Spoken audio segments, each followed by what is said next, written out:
বাংলাদেশ শুধু একটা পরিবারের কাছে রেজিস্ট্রি করে দেওয়া হয় নাই, বাংলাদেশের 18 কোটি জনগণ, তার ভিতরে কালো ফর্সা, শিক্ষিত অশিক্ষিত, দরিদ্র ধনী গরিব, এরপরে আপনার দলের লোক, বিরোধী দলের লোক, সব দলের লোকই এই 18 কোটি জনগণের মধ্যে আছে, ঠিক কিনা? এবং 18 কোটি জনগণই ট্যাক্স দেয়, 18 কোটি জনগণই দেশের জন্য সম্পদ। আপনি প্রধানমন্ত্রী শুধু শেখ পরিবারের প্রধানমন্ত্রী নন, শুধু আওয়ামী লীগের প্রধানমন্ত্রী হওয়া উচিত নয় আপনার। সুতরাং বাংলার 18 কোটি জনগণের শান্তির জন্য যেটা করা দরকার সেটা করে এই আগুন নিভিয়ে দেন, যেন সকলের শান্তির আবাসে শান্তি নিয়ে থাকতে পারে।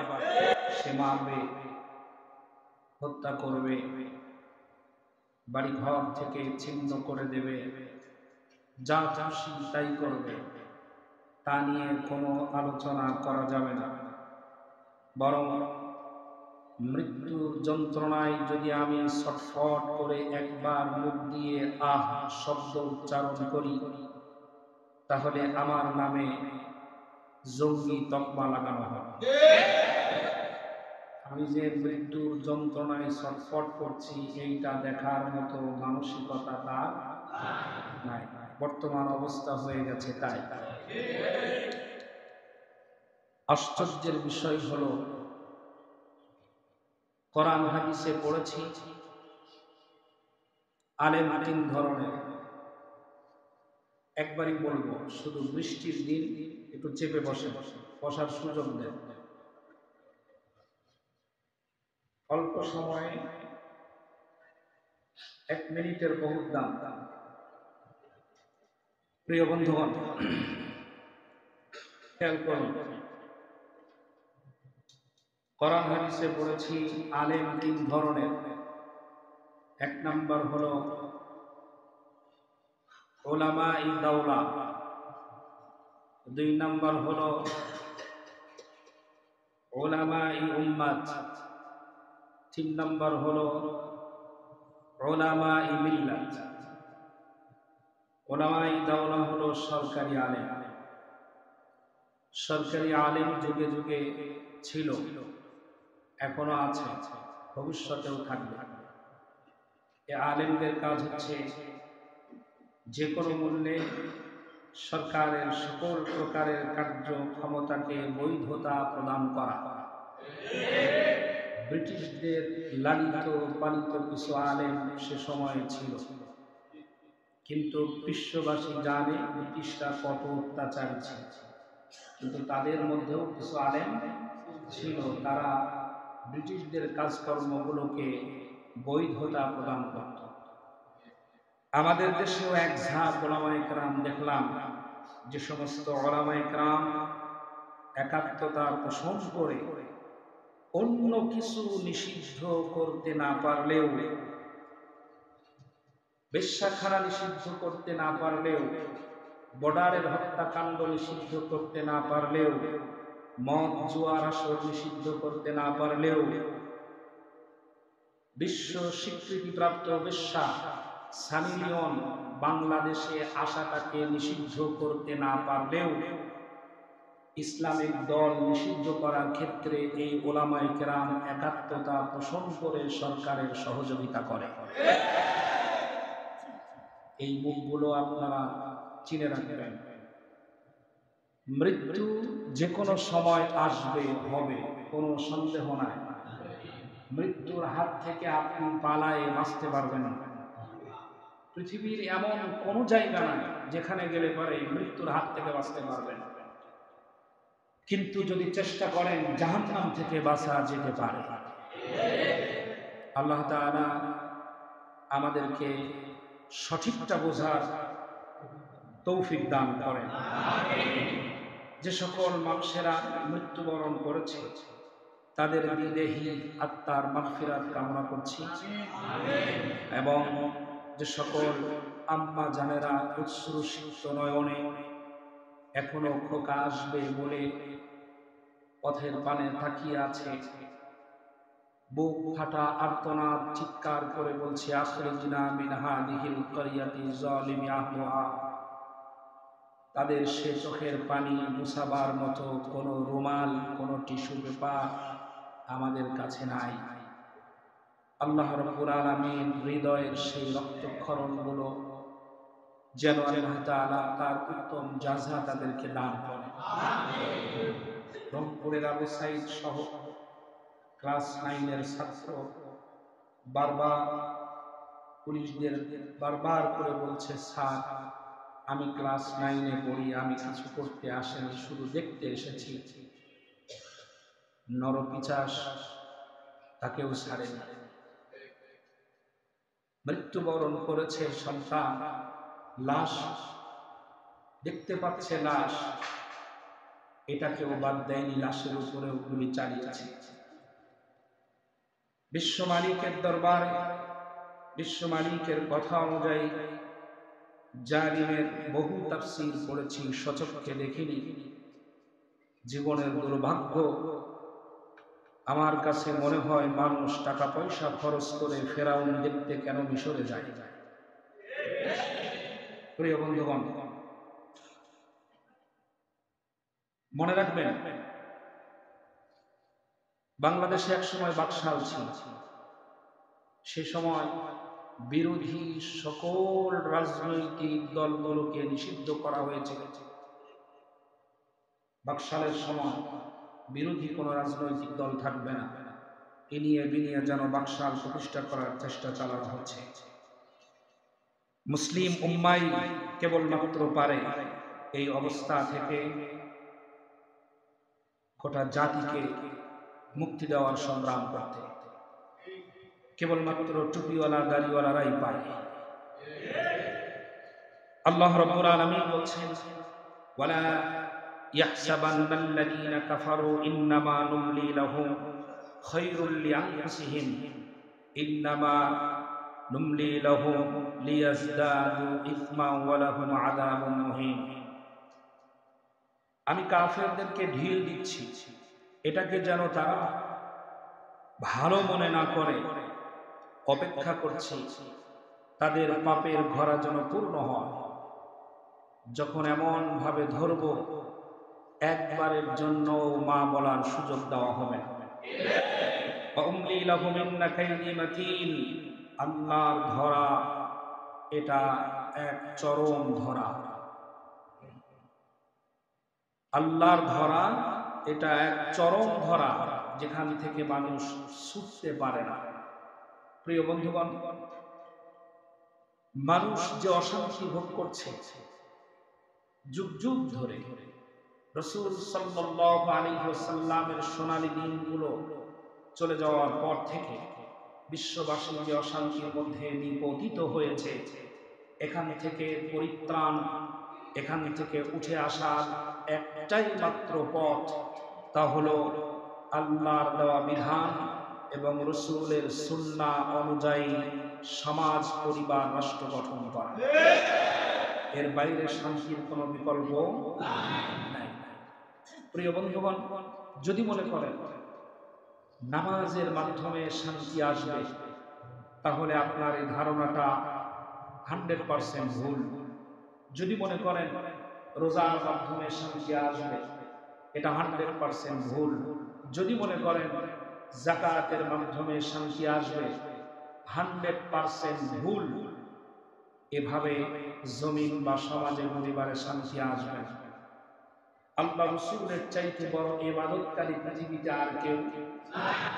সাহাবায়ে কেরামদের চাইতে বড় ওলি পৃথিবীতে আর কেউ হতে পারে সম্ভব? আল্লাহ পাক এমন মর্যাদা দিয়েছেন, বলেছেন রাদিয়াল্লাহু আনহুম ওয়া রাদু আন। আমি আল্লাহ সাহাবায়ে কেরামদের উপরে সন্তুষ্ট এবং সাহাবায়ে কেরাম আমার উপরে সন্তুষ্ট। সুবহানাল্লাহ। এমন মর্যাদা যে সাহাবাদেরকে আল্লাহ রাব্বুল আলামিন দিয়েছেন, তাদের ইবাদতের মাধ্যমে জমিনে শান্তি আসে নাই। বাংলাদেশের কথা চিন্তা করুন, আপনাদের এ পাড়ায়, এই মহল্লায় নামাজি লোকের অভাব আছে কি? অফিস আদালতে নামাজি লোকের অভাব নাই। পুলিশ প্রশাসন যারা আছেন তাদের মধ্যে নামাজি লোকের অভাব নাই, আইনজীবীদের মধ্যে নামাজি লোকের অভাব নাই, আর্মিদের মধ্যে নামাজি লোকের অভাব নাই, সাংবাদিকদের মধ্যে নামাজি লোকের অভাব নাই, সরকার দলের মধ্যে নামাজি লোকের অভাব নাই, আটরশির মধ্যে নামাজি লোকের অভাব নাই, চরমনার মধ্যে নামাজি লোকের অভাব নাই, তাবলীগের মধ্যে নামাজি লোকের অভাব নাই, ইসলামিক দলগুলোর মধ্যে নামাজি লোকের কোনো অভাব নাই। এত নামাজি থাকার পরেও সমাজ আজ অশান্তির আগুনে দাউ দাউ করে জ্বলছে কেন? এজন্য আল্লাহ পাক বলেছেন, লাইসাল বিররা আন তুওয়াল্লু বুজুহাকুম কিবালাল মাশরিকি ওয়াল মাগরিব ওয়ালাকিন্নাল বিররা মান আমানা বিল্লাহ। আল্লাহ রাব্বুল আলামিন বলেছেন, শুধুমাত্র পশ্চিম অথবা পূর্ব দিকে মুখ ঘোরানোটাই নেক কাজ নয়, বরং আরো নেক কাজ বাকি আছে যা তোমাদের করতে হবে। আল্লাহ তাআলা এই জমিনে শুধুমাত্র ইবাদত বন্দেগীর মাধ্যমে পরিবার সমাজ কখনো পরিবর্তন হবে না। এ পরিবর্তন করতে হলে নামাজের বাহিরে গিয়ে, নামাজের পরে নামাজ আনতে আমাদের আরো কিছু দায়িত্ব আছে, যে দায়িত্ব পালন করতে হবে। পৃথিবীর মানব গোষ্ঠীর জন্য যারা আইন বানায়, আন্তর্জাতিকভাবে, জাতীয়ভাবে, জাতীয় হচ্ছে স্ব দেশের আইন যারা বানায়, এবং আন্তর্জাতিক আইন যারা বানায়, এই আইনটা মানুষের শান্তির জন্য বানায় না। এই কথাটা আমরা সহজে বুঝতে চাই না। মানুষ যারা আইন বানায়, আইন বানানোর ক্ষমতা যারা পায়, যাদেরকে দেওয়া হয়, তারা আইন বানায়, আইনটা যে জাতির জন্য বানায় না, এই কথাটা মানুষ সহজে বোঝে না। আম লোক, সাধারণ জনগণ মনে করে তারা যে আইন বানাইছে, সেই আইনটা শুধু আমাদের শান্তির জন্য বানিয়েছে। বিশ্বাস করুন, আইন যদি জাতির কল্যাণে বানানো হতো, নিরস্ত্র মানুষের উপরে পুলিশ ওই আইনের উপর দাঁড়িয়ে গুলি চালাতে পারত না। আইন দিবেন কে? পৃথিবী বানিয়েছেন কে? মানুষদের সৃষ্টি কে করেছেন? মানুষদেরকে আল্লাহ রাব্বুল আলামিন সৃষ্টি করেছেন।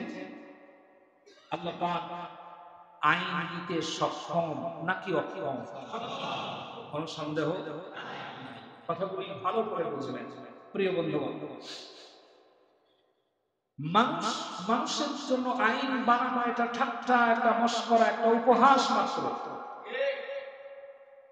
মনে করুন একজন ব্যক্তির মেয়ের বিবাহ অথবা ছেলের বিবাহ, লক্ষ লক্ষ টাকা খরচ করে অনুষ্ঠান করছে। এমন সময় একজন ব্যক্তি 2-4 জন লোক সাথে নিয়ে এসে বলল যে, ভাই আপনার বাড়িতে নাকি অনুষ্ঠান, ভাবলাম যদি কোনো কাজে লাগে, এই জন্য 2 কেজি লবণ এনেছি। শুনতেছেন? কি এনেছে? 2 কেজি লবণ এনেছে। আপনি খুশি হন এবং এই 2 কেজি লবণ রাখেন। লোকটা তখন বলল, তোমার মাথার স্ক্রু কি সব ঢিলা হয়ে গেছে? লক্ষ টাকার প্যান্ডেল সুসজ্জিত করেছে আরো লক্ষ টাকা দিয়ে, লক্ষ লক্ষ টাকা খাবারের পিছনে খরচ করেছি, এবং লোক রেখেছি রান্না করার জন্য আলাদা, পরিবেশন করার জন্য রেখেছি আলাদা, আত্মীয় স্বজনের বসার ব্যবস্থা করেছি সুউচ্চ সম্মানিত আসন, এবং জামাই অথবা বৌমাকে বসানোর জন্য আলাদা করে ডেকোরেশন করে তৈরি করা এই বিশাল আয়োজন দেখে তোমার কাছে মনে হচ্ছে আমার লবণ নাই? পৃথিবীকে বানিয়েছেন আল্লাহ, সাগর নদীকে দিয়েছেন, নিয়ামত রাজিকে দিয়েছেন, মানুষগুলোকে বিনামূল্যে অক্সিজেন দিয়ে কে বাঁচিয়ে রেখেছেন, মানুষের চোখে দেখা যায় না রুহু নামক বস্তু দিয়ে কে বাঁচিয়ে রেখেছেন, মানুষের শরীরের ভিতরের কলকবজা কে নাড়াচাড়া করেন? মানুষকে আল্লাহ পাক কন্যা সন্তান, পুত্র সন্তান কে দান করেন?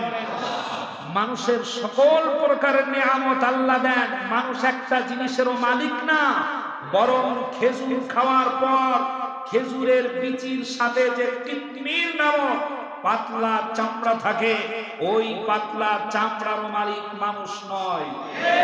সেই মানুষের সব কিছু আল্লাহ দিতে পারলেন, আর বুঝি লবণ দিতে পারলেন না?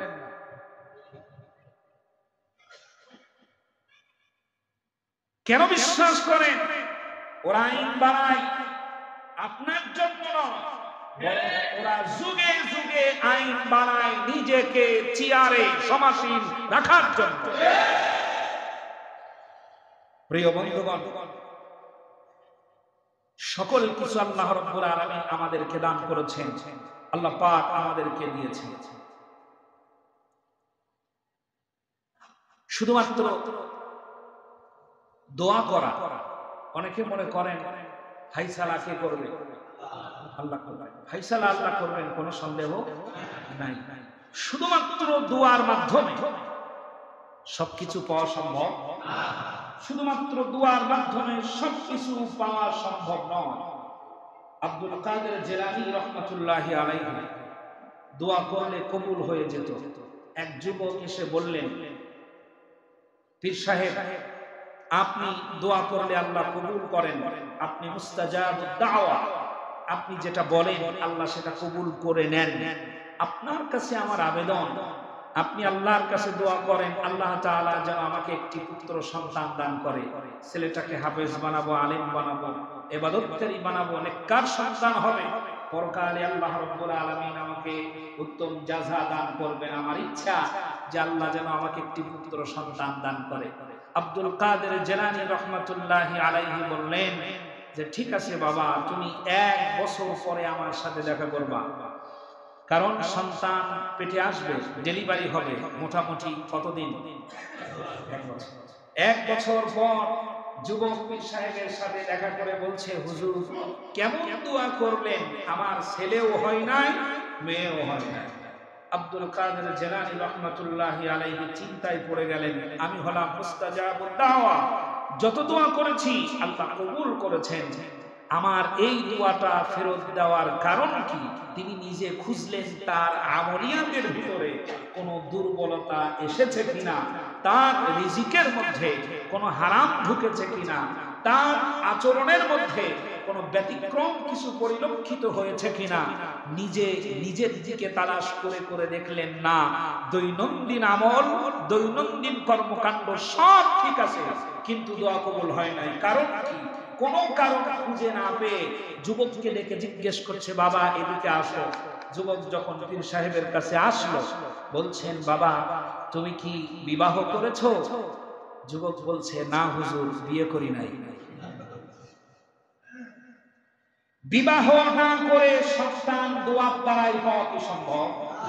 পৃথিবীর সমস্ত উলামায়ে কেরাম, পীর, বুজুর্গ, হক্কানি আলেম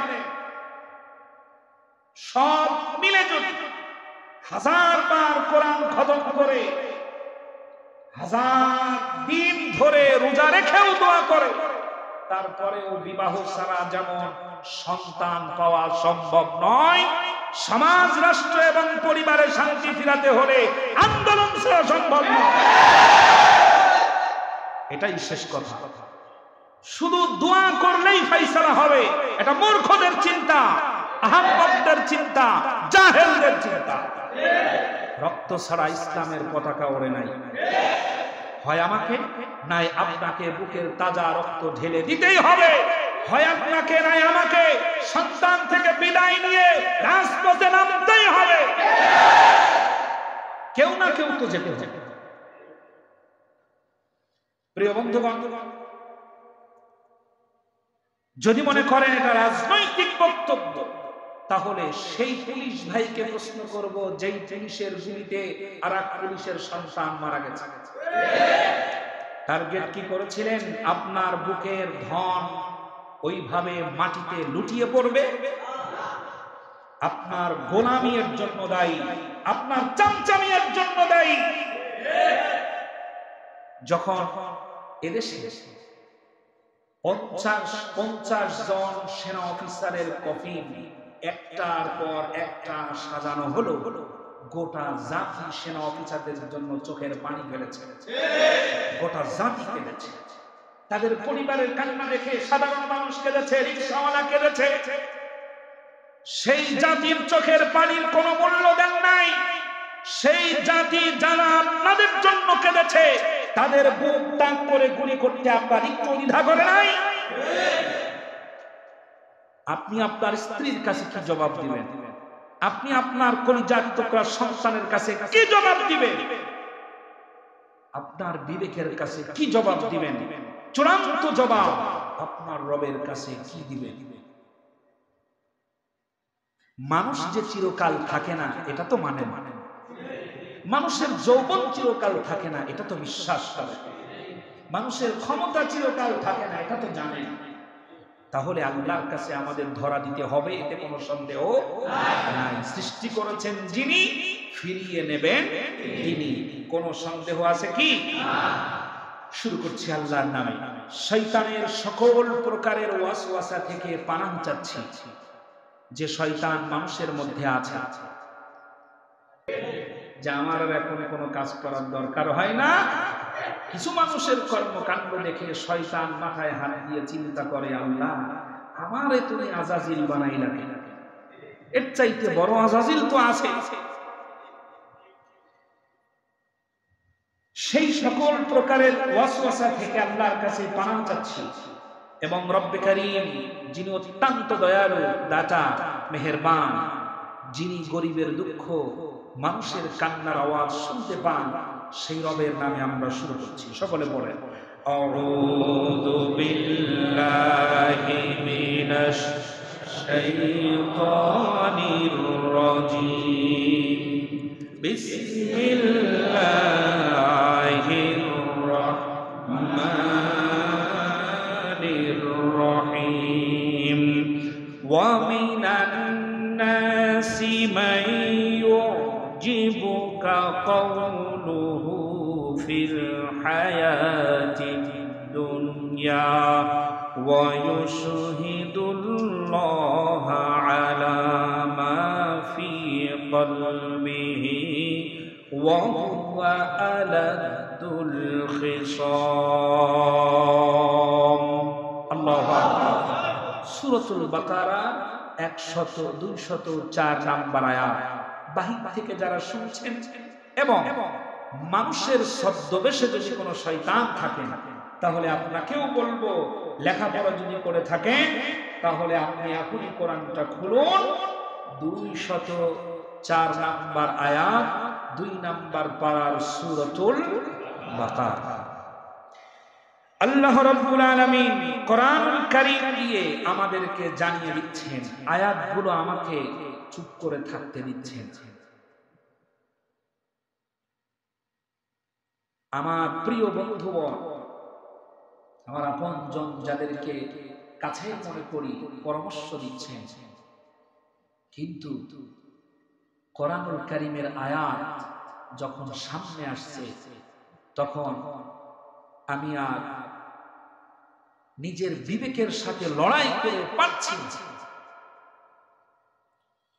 আল্লাহ রাব্বুল আলামিন বলেন, ওয়া মিনান নাসি মান ইউজিবুকা কওলুহু ফিল হায়াতিদ দুনিয়া ওয়া ইউশহিদুল্লাহা আলা মা ফি কলবিহি ওয়া হুয়া আলাদুল খিসাম।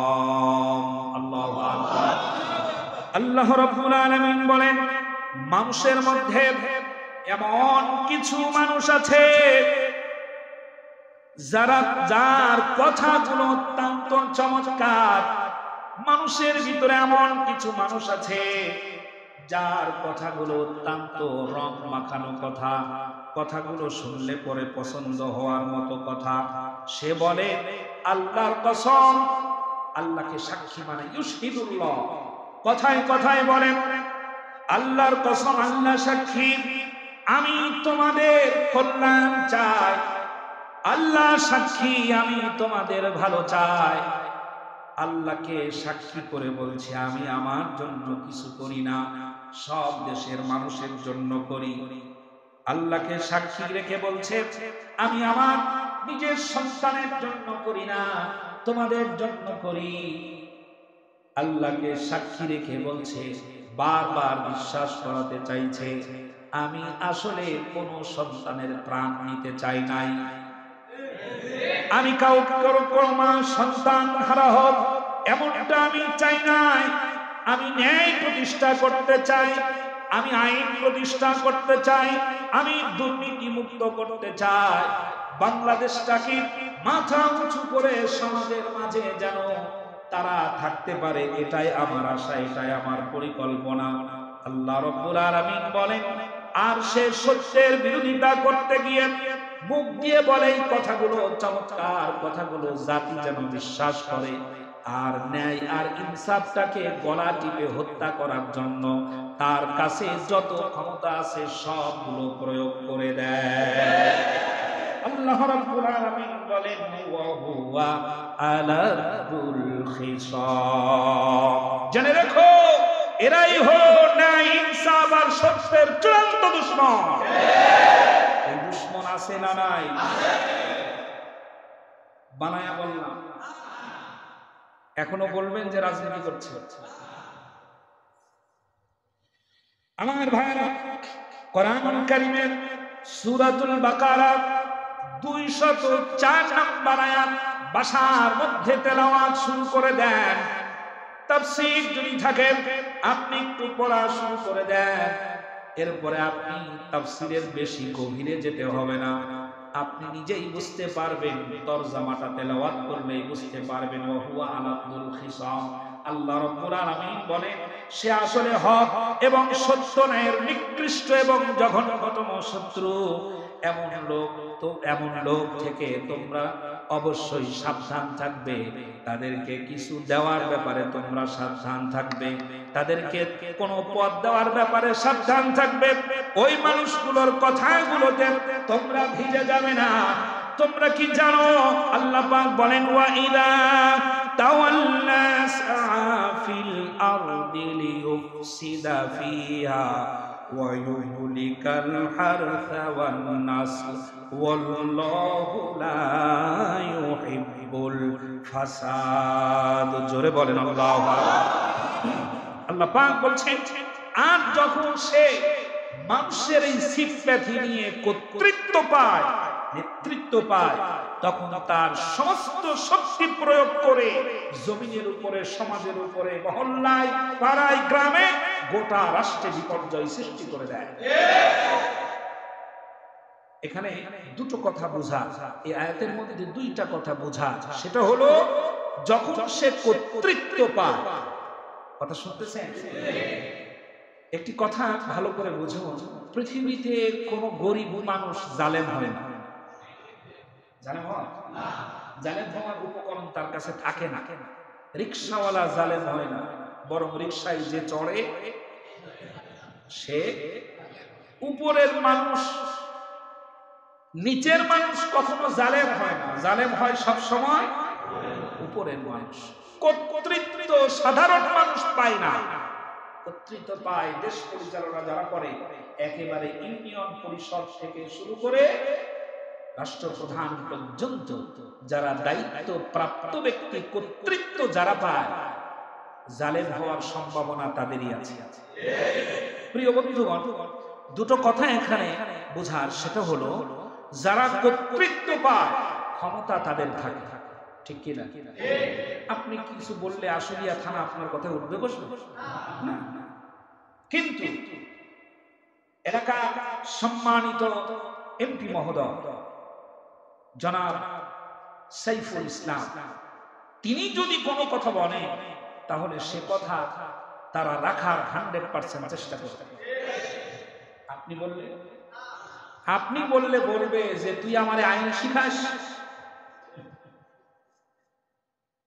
বেটা সরকারি কাজে বাধা দেস। আপনি যদি বলে আমি দেখছি, আপনি সরে যান, সরে যেতে বাধ্য হবে।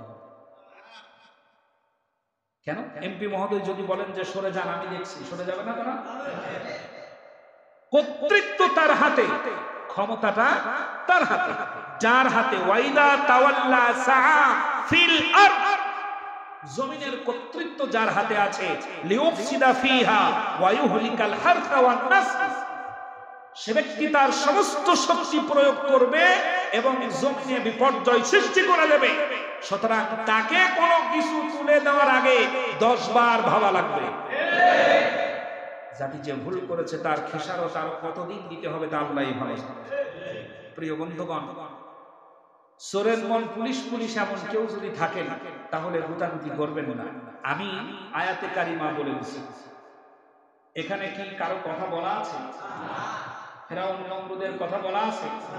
আমি যদি আবু জেহেলের কথা বলি, ফেরাউনের কথা বলি, নমরুদের কথা বলে গোটা জাতিকে সতর্ক করতে চাই, আর কেউ যদি নিজের উপরে টেনে নেয়, তাহলে আমার বিশ্বাস রক্ত পরীক্ষা করলে ফেরাউনের রক্ত খুঁজে পাওয়া যাবে। আল্লাহ তাআলা আমাদেরকে সহিটা বুঝার তৌফিক দান, বলেন আমিন। আল্লাহ রাব্বুল আলামিন যখন আল্লাহ পাক বলেন ওয়াল্লাহু লা ইউহিব্বুল ফাসাদ, আর যারা বিপর্যয় সৃষ্টি করে, ঝগড়া যারা বাঁধায়, ঝগড়া তৈরি করে, যারা মারামারি বাঁধিয়ে দেয়, যারা সমাজে অশান্তি তৈরি করে, দুই সমাজের মাঝখানে ফাটল তৈরি করে দেয়, দুই পরিবারের মাঝখানে যখন মারামারি লাগাইয়া দেয়, জাতির ভিতরে যখন বিভেদ তৈরি করে দেয়, দেওয়াল তৈরি করে দেয়, এই ফাসাদ সৃষ্টিকারী যারা, আল্লাহ রাব্বুল আলামিন তাদেরকে কখনো পছন্দ করেন না। আল্লাহ যখন পছন্দ করেন না তখন ধ্বংস অবধারিত, কোনো সন্দেহ নাই। আল্লাহ পছন্দ যদি না করে তাহলে সে জিনিসের ধ্বংস আছে, কোনো সন্দেহ। এবার বলে লা ইউহিব্বুল ফাসাদ, আল্লাহু লা ইউহিব্বুল ফাসাদ, আল্লাহ পাক ফাসাদ সৃষ্টিকারীকে পছন্দ করেন না। কে ফাসাদ সৃষ্টিকারী? দুই ভাইয়ের মাঝখানে কূটনৈতিক মেধার আশ্রয় দুজনের মাঝখানে যে শত্রুতা পয়দা করে দেয়, তাই সেই লোকটা কি ফাসাদ সৃষ্টিকারী।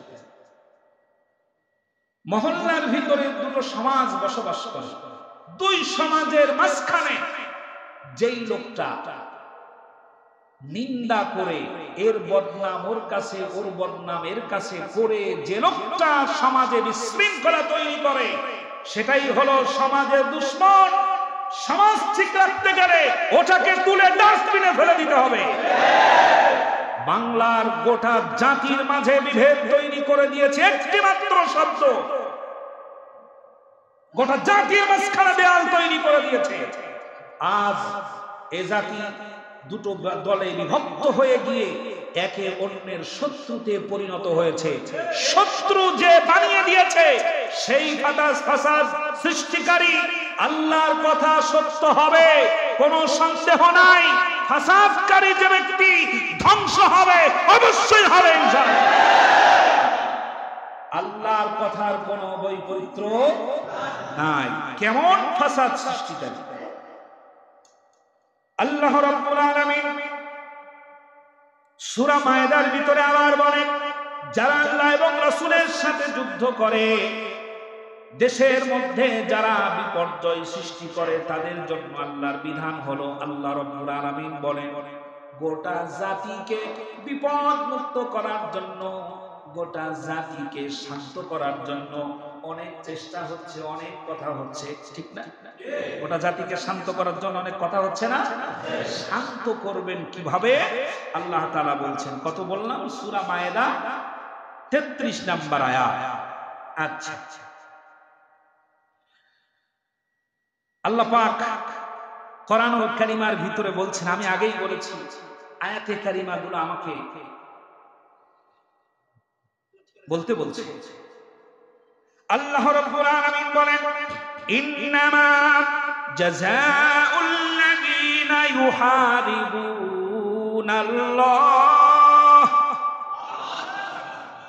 হাকুন মানে যুদ্ধ, র বা হার মানে কি যুদ্ধ। ইউহারিবুনাল্লাহ, আল্লাহ পাক বলেন ইউহারিবুনাল্লাহা ওয়া রাসূলাহু ওয়া ইয়াসআউনা ফিল আরদি ফাসাদা আন ইউকাত্তালু আও ইউসাল্লাবু আও তুকাত্তাআ আইদিয়াহুম ওয়া আরজুলুহুম মিনাল খিলাফ। লক্ষ্য করেন, আমি খুব ভালো করে বুঝিয়ে দিচ্ছি কথাগুলো, সরল কথা বুঝিয়ে দিচ্ছি। আল্লাহ রাব্বুল আলামিন বলেন, তাফসীর না, এটা অনুবাদ, এটা আপনিও পাবেন সূরা মায়েদার কত নাম্বার? 33 নাম্বার আয়াত। আল্লাহ রাব্বুল আলামিন বলেন, যারা আল্লাহ এবং রাসূলের সাথে লড়াই করে, দুটো কথা, আল্লাহ এবং রাসূলের সাথে যুদ্ধ যারা করে আর সমাজের ভিতরে, দেশের ভিতরে যারা বিপর্যয় সৃষ্টি করে, এই দুইটা অপরাধ যদি কেউ করে, এই দুইটা অপরাধ যারা করবে, এই দুইটা অপরাধ করার জন্য সাধারণ মানুষের সম্ভব না। আগেই বলেছি, জমিনে ফ্যাসাদ সৃষ্টি করার জন্য কর্তৃত্ব থাকা লাগে। তাদের কর্তৃত্ব আছে, তারা আল্লাহর সাথে যুদ্ধ করেছে, রাসূলের সাথে লড়াই করেছে, আল্লাহর কোরআনের আইনের এগেনস্টে আইন তৈরি করে যুদ্ধ করেছে। কার সাথে? আল্লাহ রাসূলের আদর্শ মানতে বাধ্য না করে, নিজের বাবার আদর্শ মানতে বাধ্য করে রাসূলের সাথে যুদ্ধ করেছে। তারা দুটো পূরণ হয়ে গিয়েছে, আল্লাহর সাথেও যুদ্ধ করেছে, রাসূলের সাথেও যুদ্ধ করেছে। 3 নাম্বার কাজ তারা করলো, সমাজের ভিতরে বিপর্যয় সৃষ্টি করেছে, সমাজের ভিতরে বিপর্যয় সৃষ্টি করে ফেলেছে, জাতির ভিতরে বিভেদ তৈরি করে ফেলেছে, জাতিকে আলাদা করে ফেলেছে। ঘরে ঘরে সমাজে এক জাতি, এক বাঙালি আর এক বাঙালির মুখোমুখি দাঁড় করিয়ে মারামারি বাঁধানোর একটা ব্যবস্থা তৈরি করে দিয়েছে। আল্লাহ রাব্বুল আলামিন বলেন, সেই দেশে, সেই সমাজে যদি শান্তি ফিরিয়ে আনতে চাও, তাহলে ফাসাদকারীকে সর্বাগ্রে হত্যা করে ফেলো। আমি বানালাম কত নাম্বার? ওই আহাম লোকেরা, কোরআনুল কারীম ভাষায় বসে খোলো, সূরা মায়েদা 33 নম্বর আয়াত। ফাসাদ থেকে বাঁচতে হলে ফাসাদকারীর প্রথম শাস্তি হলো তাকে মৃত্যুদণ্ড দাও, তাহলে সব ফাসাদ বন্ধ হয়ে যাবে। প্রিয় বন্ধুগণ, গোটা বাংলাদেশে যে আগুন দাউ দাউ করে জ্বলছে, এইটার জন্য আপনাদের গোল টেবিল বৈঠক সফল হবে না, চিন্তা ভাবনা সফল হবে না, আলোচনা সফল হবে না। একবারে সমূলে মূলোৎপাটিত করে দেন বাংলাদেশটা। এটা আমার কথা। কত নাম্বার সূরা? কি সূরার নাম কি? আয়াত নাম্বার 33। এরপরে যদি বলেন যে জিহাদের দোষ, আমার এরপরে আর কিছু বলার নেই। প্রিয় বন্ধুগণ, 9টি আয়াতে কারিমা আমি এক জায়গায় করেছি, সবগুলো বলার সুযোগ পাবো না বলে মনে হচ্ছে। ইতিহাসের পাতা থেকে কয়েকটি কথা আমি আপনাদেরকে বলতে চাই, জানাতে চাই। সেটি হলো এই, প্রথম বিশ্বযুদ্ধ ফাসাদ সৃষ্টিকারী কারা? লক্ষ্য করেন, প্রথম বিশ্বযুদ্ধ করেছিল, সৃষ্টি করেছিল, তৈরি করেছিল, সূত্রপাত করেছিল খ্রিস্টানেরা। কারা? খ্রিস্টানেরা। বিশ্ব জুড়ে, পৃথিবী জুড়ে মুসলিম টুপিওয়ালা দাড়িওয়ালাদেরকেই সামগ্রিকভাবে সন্ত্রাসী বলে আখ্যায়িত করা হয়। এ কথা সত্য নয় কি? দাড়ি মুখে থাকলে তাকে অপরাধী ভাবা হয়, জুব্বা গায়ে থাকলে তাকে অপরাধী ভাবা হয়। যারা ইসলামের কথা বলে, ইসলামী আন্দোলন করে, তাদেরকে জঙ্গি বলা হয়। ইতিহাসের পাতা থেকে একটু মিলিয়ে নেন, যদি ঠিক মনে হয় তাহলে আপনার কাছে ঠিক, আর যদি বলেন না সব মিথ্যা, আমি যা বলবো তাই ঠিক, তাহলে গোটা জাতি টের পাবে আপনি চূড়ান্ত একজন মিথ্যাবাদী। ওয়া হুয়া আলাদ্দুল খিসাম, সত্যের জঘন্যতম শত্রু। ইতিহাস এমনি এমনি লেখা হয় না। লক্ষ্য করেন, ইতিহাসের পাতা থেকে প্রথম বিশ্বযুদ্ধ সূচনা করেছিল কারা? খ্রিস্টান। দ্বিতীয় বিশ্বযুদ্ধ সূচনা করেছিল খ্রিস্টান আর মুসলিম মিলে। তাহলে প্রথম বিশ্বযুদ্ধ সূচনা করলো খ্রিস্টানেরা, দ্বিতীয় বিশ্বযুদ্ধ সূচনা করলো খ্রিস্টান আর মুসলিম, অর্থাৎ খ্রিস্টান আর হিন্দু, এই দুইটা জাতি মিলে। মুসলিমদের দোষ আছে? কথা বলতে হবে, মুসলিমদের দোষ আছে না। এরপরে আসে অস্ট্রেলিয়া। যারা অস্ট্রেলিয়া তৈরি করে আবিষ্কার করার পর নিজেদের ক্ষমতা টিকিয়ে রাখার জন্য 20 মিলিয়ন মানুষ হত্যা করেছিল। মিডিয়া তাকে খ্রিস্টান সন্ত্রাসী বলে নাই, বিশ্ব মিডিয়া সন্ত্রাসী তাদেরকে বলে নাই। যারা হিরোশিমায় বোমা ফেলে মানুষ হত্যা করেছিল, মিডিয়া তাদেরকে সন্ত্রাসী বলে নাই। যারা আমেরিকা তৈরি করে ক্ষমতা এবং বিশ্ব শক্তির খেতাব ধরে রাখতে উত্তর আমেরিকার 20 মিলিয়ন, দক্ষিণ আমেরিকার 50 মিলিয়ন রেড ইন্ডিয়ানদের হত্যা করেছিল, বিশ্ব মিডিয়া তাদেরকে সন্ত্রাসী বলে নাই। হিটলার নাম শুনেছেন? হিটলার 60 লক্ষ মানুষ হত্যা করেছিল, ইতিহাসের পাতায় লেখা 60 লক্ষ মানুষ হত্যা করেছিল। পৃথিবীর কোন মিডিয়া হিটলারকে সন্ত্রাসী বলে নাই। জোসেফ স্ট্যালিন 20 মিলিয়ন মানুষ হত্যা করেছিল নিজের ক্ষমতা টিকিয়ে রাখার জন্য। মাও সেতুং 14 থেকে 20 মিলিয়ন মানুষ হত্যা করেছিল ক্ষমতা টিকিয়ে রাখার জন্য। মুসলিনি ইটালি 4 লক্ষ মানুষ হত্যা করেছিল। অশোক কলিঙ্গা বেটল 1 লক্ষ মানুষ হত্যা করেছিল নিজের ক্ষমতা টিকিয়ে রাখার জন্য। জর্জ বুশ, মনে আছে? জর্জ বুশ শুধুমাত্র ইরাকে হামলা করে 1.5 মিলিয়ন মানুষ হত্যা করেছিল নিজের বাহাদুরি দেখানোর জন্য, ক্ষমতা টিকিয়ে রাখার জন্য। ভারতের নরসিমা, ভারতের নরেন্দ্র মোদী সহ ভারতের মুসলিমদের হাজার হাজার মুসলিমদেরকে হত্যা করছে তারা দিনে এবং রাতে বিভিন্ন সময়ে। মিডিয়া নরেন্দ্র মোদীকে সন্ত্রাসী বলে নাই, বলেছে সন্ত্রাসী, সন্ত্রাসী বলে নাই। অং সান সুচি রাখাইন মুসলমানদের উপরে যে নির্মম নির্যাতন অত্যাচার চালিয়েছে, অং সান সুচিকে তারা সন্ত্রাসী বলে নাই। ফিলিস্তিনে মুসলিমদেরকে মারা হচ্ছে, ইসরায়েলিকে সন্ত্রাসী বলে নাই। কাশ্মীরে মুসলিমদেরকে মারা হচ্ছে, সোমালিয়ায় মুসলিমদেরকে মারা হচ্ছে, বসনিয়ায় মুসলিমদেরকে মারা হচ্ছে, চেচনিয়ায় মুসলিমদেরকে মারা হচ্ছে। মিডিয়া তাদেরকে সন্ত্রাসী বলে না, মিডিয়া তাদেরকে জঙ্গি বলে না। ইতিহাসের এই বিশাল চ্যাপ্টারের ধারাবাহিকতা ধরে বাংলাদেশে যারা মারছে, হাজার মায়ের মুখ খালি করে দিচ্ছে, ইসলামিক স্কলারদেরকে ফাঁসির কাস্টে ঝুলাচ্ছে, মিডিয়া তাদেরকে সন্ত্রাসী না বলে ইসলামী আন্দোলনের কর্মীদেরকেই সন্ত্রাসী আখ্যায়িত করে।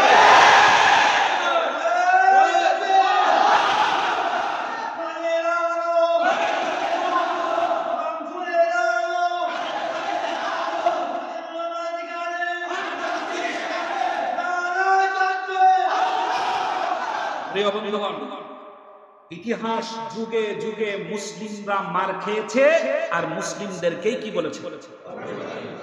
ইতিহাসের সেই পুনরাবৃত্তি বাংলাদেশে আজ হচ্ছে। যারা মার খাচ্ছে তাদেরকেই অপরাধী সাব্যস্ত করা হচ্ছে।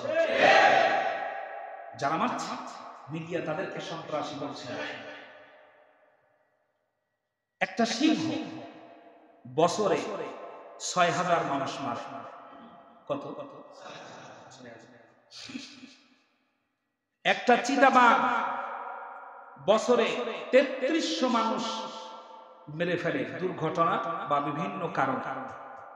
এরকম বিভিন্ন হিংস্র প্রাণীদের তালিকা গিনেস বুক, যেখানে বিশ্বের চমৎকার চমৎকার জিনিস রেকর্ড করা হয়, এই গিনেস বুকে উঠে এসেছে পৃথিবীর সবচাইতে ভয়ঙ্কর প্রাণী হলো মানুষ।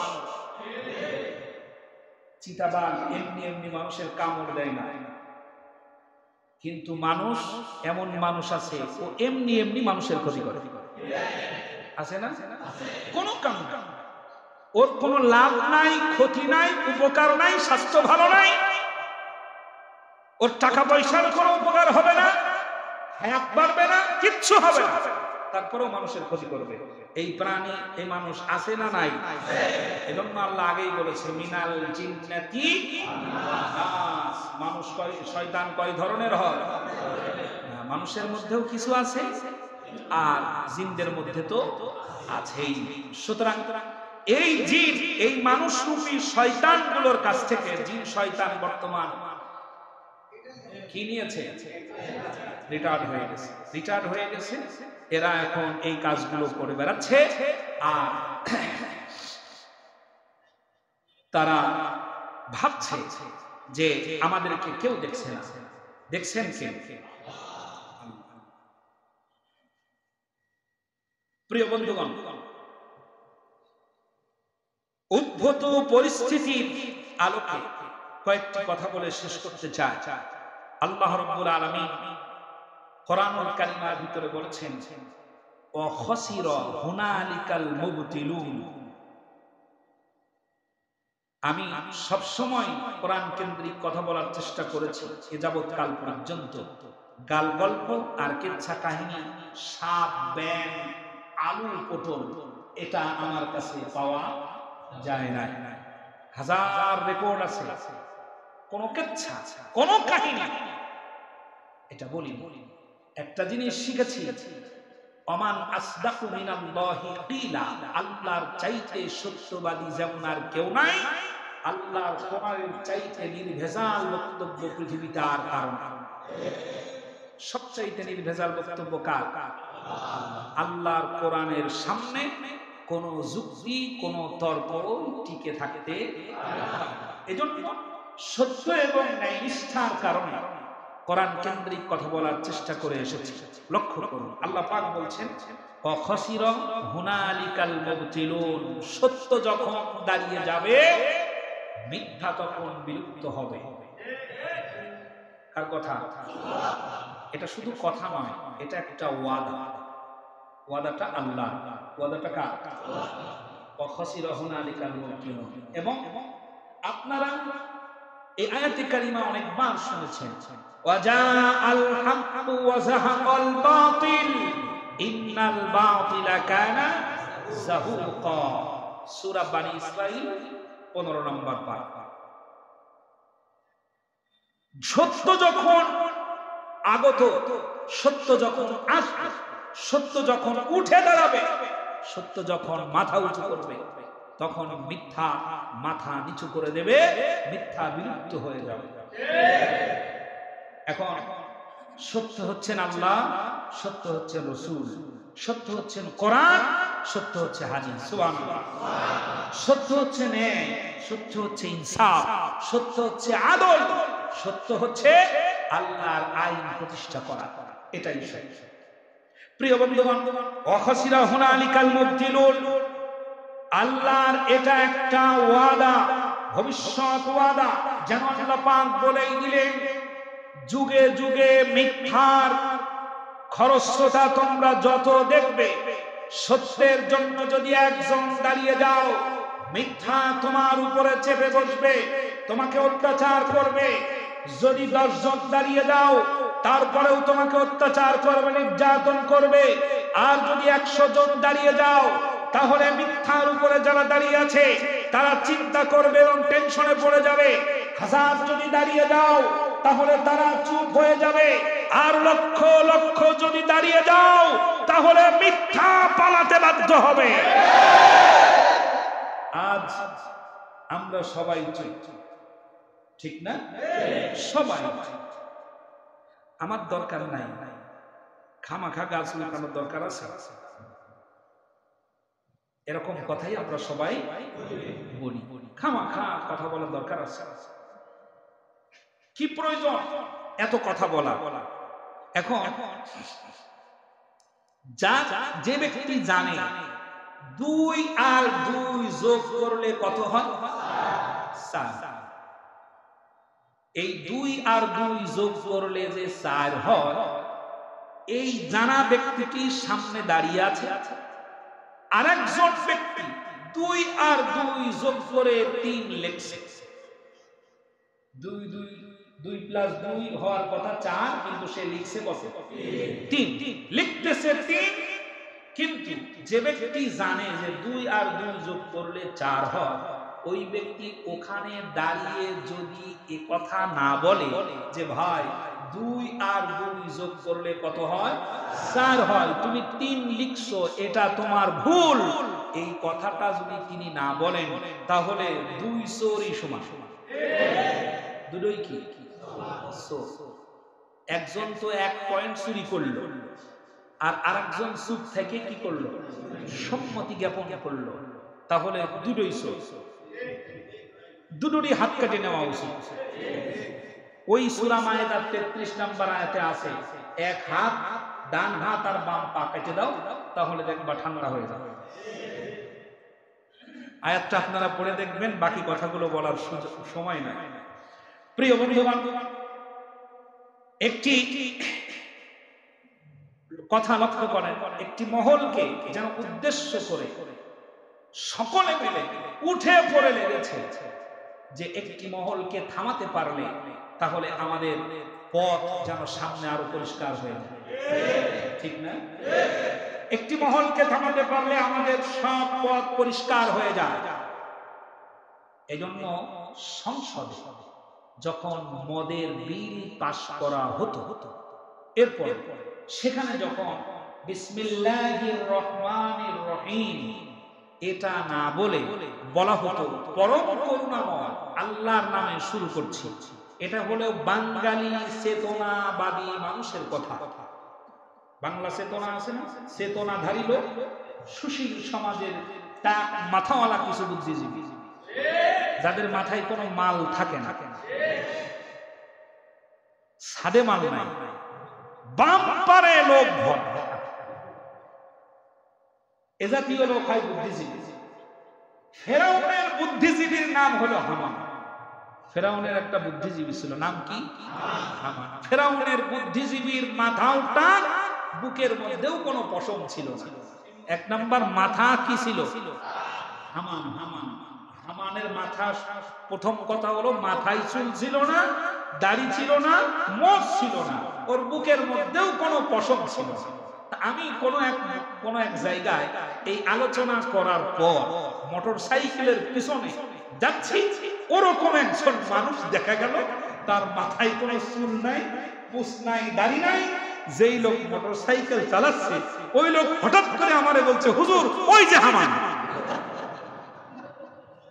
আমি থমকে গেছি, হামান আসবো কোত্থেকে? এর তো সেই ফেরাউনের গল্প। আপনারা বললেন যে মাথায় চুল নাই, মুখে দাড়ি নাই, মোছ নাই, মুখে পশম নাই, এই যে লোকটা দাঁড়ায় আছে, মানে শুধুমাত্র লুঙ্গি পরে, দেখেন সেম ক্যাটাগরির মাল। আল্লাহ মাফ করুন, বুদ্ধিজীবী এ ছিল হামান, মাথায় টাক। আমাদের দেশেও অধিকাংশ বুদ্ধিজীবীর মাথায় কি নাই? এ বুদ্ধিজীবী আছে না? এ সকল বুদ্ধিজীবী তারা চেতনাধারী হয়ে চায়, আমরা যেহেতু বাঙালি জাতি, আমরা আরবিতে পড়বো কেন? আমরা পড়বো পরম করুণাময় আল্লাহর নামে শুরু করছি, তাহলে আমাদের বাংলাটাকে প্রাধান্য দেওয়া হলো। যুক্তি তর্ক দিয়ে তারা বাংলায় বলতে চায়। মরহুম আল্লামা দেলাওয়ার হোসেন সাঈদী রাহমাতুল্লাহি আলাইহি বলেছিলেন, ওনারা কেন আরবিতে বলতে চায় না, তার কারণ বাংলায় কেন বলতে চায়? আমরা তো এরকম অনেক কিছু আছে যেগুলো হযবরল অবস্থায় করি। টেবিল কি ভাষা? ইংরেজি ভাষা। টেবিল ইংরেজি ভাষা, চেয়ার ইংরেজি ভাষা, এরপরে কলম আরবি ভাষা, কাগজ উর্দু ভাষা। আমরা তো ইংরেজির চেয়ারে বসে, ইংরেজি টেবিলের উপরে উর্দু কাগজ রেখে আরবি কলম দিয়ে লিখি। ঠিক না? চেয়ার এটা কি? চেয়ার কি ভাষা? টেবিল, কলম। নুন ওয়াল কলামি ইয়াসতুরুন, আর রহমান আল্লামা বিল কলাম। কলম কে বানিয়েছে? আল্লাহ। তাহলে চেয়ার কি বলে? চেয়ার হলো ইংরেজি, টেবিল হলো ইংরেজি, কাগজ হচ্ছে উর্দু, কলম কি হলো, কি দাঁড়ালো? আমরা ইংরেজির চেয়ারে বসে ইংরেজির টেবিলের উপর উর্দু কাগজ রাইখা আরবি কলম দিয়ে লিখি, কই সেইটা তো আমরা বাংলায় অনুবাদ করার চেষ্টা করি শুধুমাত্র বিসমিল্লাহর ক্ষেত্রে। কেন? কারণ হলো এই, ওরা জানে ধর্ম বন্ধ করতে পারলেই বড় বড় বোতল খাওয়া যায়, ধর্ম বন্ধ করতে পারলে চুরি করা যায়, ধর্ম বন্ধ করতে পারলে ডাকাতি করা যায়, ধর্ম বন্ধ করতে পারলে মানুষ খুন করা যায়, ধর্ম বন্ধ করতে পারলে অন্যায় অত্যাচার চালানো যায়। ধর্ম যখন এসে যায় সমস্ত অন্যায়ের বিচার করা হয়। এই ভয়েই তারা সবার আগে ধর্ম বন্ধ করতে চায়। এজন্য অন্য কিছু দেখে তাদের মাথা না ঘুরলেও আসলামউদ্দিন জিহাদির কথা শুনলে পরে তাদের মাথা ঘুরে যায়। আমার মতো হাজারো আলেমের কথা শুনলে পরে তাদের মাথা ঘুরে যায়। মোল্লা মানুষ যা বলার সব আমরাই হলাম এদেশের হনুমান। প্রিয় বন্ধুগণ, বাংলাদেশ স্বাধীন নাগরিকত্বের কারণে আমরা এদেশের নাগরিক। এই দেশে জন্ম হয়েছে, এই দেশেই আমাদের জন্ম হয়েছে, এদেশেই মরণ হবে। এদেশের মাটির প্রত্যেকটি ইঞ্চি মাটিকে আমরা ভালোবাসি। আমার ছেলে যদি বিবাহ করে কোনো খ্রিস্টান মেয়েকে করবে না, আমার মেয়েকে যদি বিবাহ দেয় কোন রাজাকারের বাচ্চার কাছে আমার মেয়ের বিবাহ দেব না। যিনি তার মেয়েকে রাজাকারের বাচ্চার কাছে বিবাহ দেয়, ছেলের বিবাহ দেয় খ্রিস্টানের কাছে, তার মুখে ধর্মের কথা মানায় না। আমাদেরকে দেশপ্রেম শিখান। আমার সন্তান এদেশে, আমার ছেলে দেশে, আমার স্ত্রী দেশে, আমার সন্তানের লেখাপড়া হয় দেশে, আমার সন্তানের চাকরি হয় দেশে, আমার চিকিৎসা হয় দেশে। আর আপনাদের মাথা ব্যথা হলে চলে যান সিঙ্গাপুর। দেশপ্রেম আপনাদের মুখে মানায় না। সত্য বললেই চাচা সরে বসে, চাচা। প্রিয় বন্ধুগণ, যে অবস্থা চলছে, আল্লাহ সুবহানাহু ওয়া তাআলা কতক্ষণ পর্যন্ত আপনাদের সামনে কথা বলতে পারবে, এর ফয়সালা কে করবেন? আল্লাহ পাক। প্রিয় বন্ধুগণ, আমি এই মুহূর্তে সমস্ত মুসলিমদেরকে বলবো, একজন আরেকজনের জন্য রুহামা এবং নিরাপত্তার কারণ হয়ে যাবে। কেউ যেন কারোর জন্য কোনো বিপদগ্রস্ত না হয়ে পড়ে। তবে মনে রাখবেন, কাতারের মধ্যে মুনাফিক থাকবে। আপনারা যে কাতার দেন নামাজে, এই কাতারে মুনাফিক আছে না? প্রত্যেকটি কাতারের ভিতরে, প্রত্যেকটি জামাতের ভিতরে কিছু মুনাফিক, প্রত্যেকটি ওলামায়ে কেরামের সারিতে কিছু মুনাফিক। মুনাফিকদের কাজ হলো নিজেদের স্বার্থ টিকিয়ে রাখার জন্য আদর্শকে বিলিয়ে দেওয়া, হচ্ছে মুনাফিকদের কাজ। আর ঈমানদারের কাজ হলো নিজের সর্বস্ব বিলিয়ে দিয়ে আদর্শকে টিকিয়ে রাখা। আল্লাহ সুবহানাহু ওয়া তাআলা আমাদেরকে হেফাজত করেন, জোরে বলেন আমিন। প্রিয় বন্ধুগণ, টাকা পয়সা একটু পকেটে করে রাখেন। সরকারের প্রতি আমার উদাত্ত আহ্বান, আমার একটি আহ্বান, সরকারের প্রতি আমার একটি আহ্বান, সেটা হলো বাংলার মাটি কোন গরিবের জন্য এককভাবে রেজিস্ট্রি করে দেওয়া হয় না। বাংলাদেশের মাটি কোন পরিবারের কাছে এককভাবে রেজিস্ট্রি করে দেওয়া হয়েছে কি? চেয়ারটা জনগণের দেওয়া নাকি বাপের বানানো? জনগণের। এই মেহরাব সমস্ত মুসল্লি যদি আমাকে বলে যে আমরা আসলামউদ্দিন জিহাদিকে আর চাই না এই মসজিদে, তাহলে জনাব মরিন হোসেন ভুইয়া দ্রুত মিটিং কল করবে। উনি যাদেরকে ডাক দিবেন তাদেরকে নিয়ে বসে বলবেন, হুজুরকে তো সাধারণ জনগণ চায় না, তাহলে কি করা যায়? হুজুরকে হয় বাদ দিতে হবে, আর না হলে সাধারণ জনগণের দাবি মেনে দিতে হবে। এছাড়া কি পথ আছে? যদি কমিটি বলে মুসল্লি ঠেঙ্গা, হুজুরে রাগ, তাহলে বোঝা যাবে এরাই হলো সেই জালেম যাদের কথা আমরা এতকাল শুনে এসেছি। বাংলাদেশ শুধু একটা পরিবারের কাছে রেজিস্ট্রি করে দেওয়া হয় নাই। বাংলাদেশের 18 কোটি জনগণ, তার ভিতরে কালো ফর্সা, শিক্ষিত অশিক্ষিত, দরিদ্র ধনী গরিব, এরপরে আপনার দলের লোক, বিরোধী দলের লোক, সব দলের লোকই এই 18 কোটি জনগণের মধ্যে আছে, ঠিক কিনা?